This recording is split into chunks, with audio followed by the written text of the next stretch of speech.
So, hello dear students, welcome to most affordable and trusted platform G Centric। तो आज हम लोग एक ऐसे सब्जेक्ट के बारे में बात करेंगे जिसको लेंथ वाइज बहुत ही बड़ा माना जाता है, जिसके नाम से स्टूडेंट कई बार घबराने लगता है कि पावर सिस्टम हमें नहीं आता। जी हाँ, सही सुना, मैंने उसका नाम ले ही लिया है जिसका नाम है पावर सिस्टम। इस सब्जेक्ट को अगर सीखना है ना तो आपको कम से कम कुछ फंडामेंटल नॉलेज होना चाहिए, कुछ बेसिक चीज़ों का नॉलेज होना चाहिए। और इसमें ये सब्जेक्ट कम से कम 3 to 4 सब्जेक्ट का नॉलेज मांगता है, like control system, network, electrical machine, ठीक है। और इनको बहुत ही क्रिएटिव फॉर्म में पढ़ना पड़ता है अगर इस सब्जेक्ट को वाकई किसी एग्जाम के लेवल पे, किसी कॉम्पिटिटिव एग्जाम्स के लेवल पे अगर हमको प्रिपेयर करना है तो। क्योंकि इस सब्जेक्ट की सबसे बड़ी क्या बोल सकते हैं हम लोग, आयरनी ये है कि इसके अंदर टॉपिक्स बहुत है। इसके अंदर टॉपिक्स है तो स्टूडेंट्स कई बार कंफ्यूज हो जाते हैं कौन से टॉपिक को हमें ज्यादा प्रायोरिटी देना है, कौन से टॉपिक को कम प्रायोरिटी देना है। तो मैं जी सेंट्रिक ऐप पर बहुत ही क्रिएटिव फॉर्म में, बहुत ही मजेदार तरीके से, बिल्कुल बेसिक से लगाकर एडवांस तक इस सब्जेक्ट को डील कर रहा हूं। और काफी स्टूडेंट बहुत ही अच्छे से एंजॉय कर रहे हैं इस सब्जेक्ट को। काफी क्रिएटिव फॉर्म में बना रहा हूं कि किस तरीके से एक कॉम्पैक्ट इंफॉर्मेशन के साथ, जितनी हमें किसी कॉम्पिटिटिव एग्जाम्स के लिए लाइक गेट, ईएससी, एसएससीजी, किसी कॉम्पिटिटिव एग्जाम्स के लिए अगर हमें जाना है तो उसके लिए कितना नॉलेज की रिक्वायरमेंट है। जरूरी नहीं कि आपको ये पूरा का पूरा बुक के बुक आपको आना चाहिए, जरूरी नहीं है, बिल्कुल जरूरी नहीं है। कौन से एग्जाम्स में कौन से टॉपिक का इंपॉर्टेंस ज्यादा होता है, इसका आपको अगर थोड़ा भी इल्म है तो आप बहुत ही अच्छे से इस टॉपिक को सीख सकते हैं।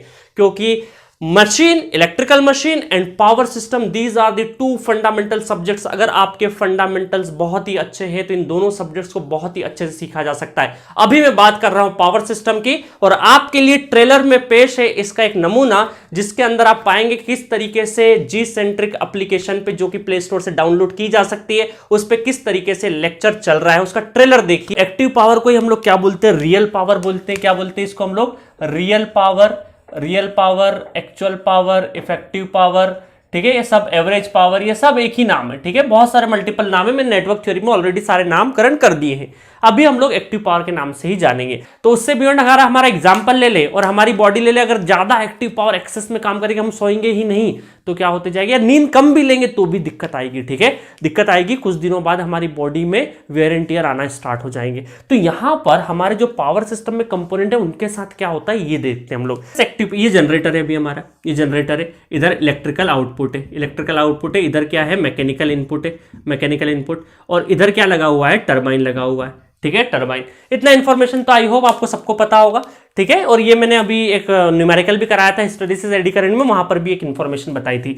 तो यहां पर एक्टिव पावर मैक्सिमम, मतलब मैक्सिमम जो जनरेट कर रहा है वहीं से आएगा एक्टिव पावर, ठीक है। तो मैक्सिमम अगर एक्टिव पावर का यूज हो रहा है, मैक्सिमम एक्टिव पावर मतलब मैक्सिमम मैकेनिकल इनपुट का मतलब है कि किसी भी हालत में हमारा, और ये टेम्परेचर प्रेशर क्यों बढ़ रहा है, हमारा पानी क्यों एक्सेस में गर्म हो रहा है, क्योंकि एक्टिव पावर यहां से ज्यादा लिया जा रहा है। तो किसी भी हालत में हमारा एक्टिव पावर मैक्सिमम से ज्यादा नहीं होना चाहिए, नहीं तो थर्मल पावर स्टेशन में एक कॉन्सिक्वेंसेस हो सकते हैं, ठीक है।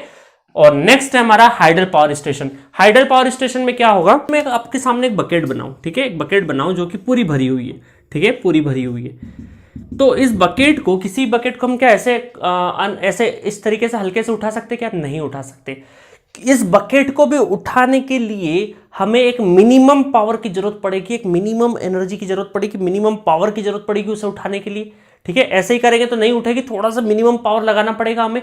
अगर वो मिनिमम पावर नहीं लगाया हम लोगों ने तो थोड़ा सा हाथ आएगा, फिर ऐसे चले जाएगा, फिर आएगा, नहीं चले जाएगा, आएगा, नहीं चले जाएगा। मतलब क्या होगा कि किसी भी चीज को ऑपरेट करने के लिए, या किसी भी चीज को, जैसे इस केस में हमारा बकेट उठाने के लिए बात करें, या किसी भी केस को या किसी भी डिवाइस को ऑपरेट करने के लिए, उसको एक मिनिमम पावर की जरूरत होती है।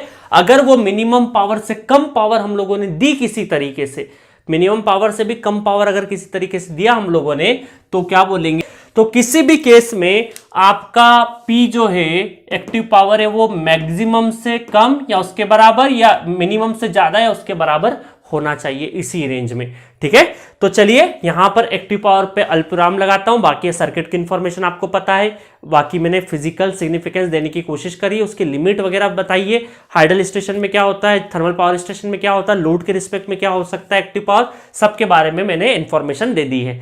ये तो सिर्फ ट्रेलर था। इसका अगर फुल वर्जन देखना है जिसके अंदर बहुत ही ज्यादा हम लोगों ने न्यूमेरिकल डिस्कस करे हैं विद थ्योरी, जितना सफिशिएंट थ्योरी होना चाहिए वो सब कुछ डिस्कस किया है।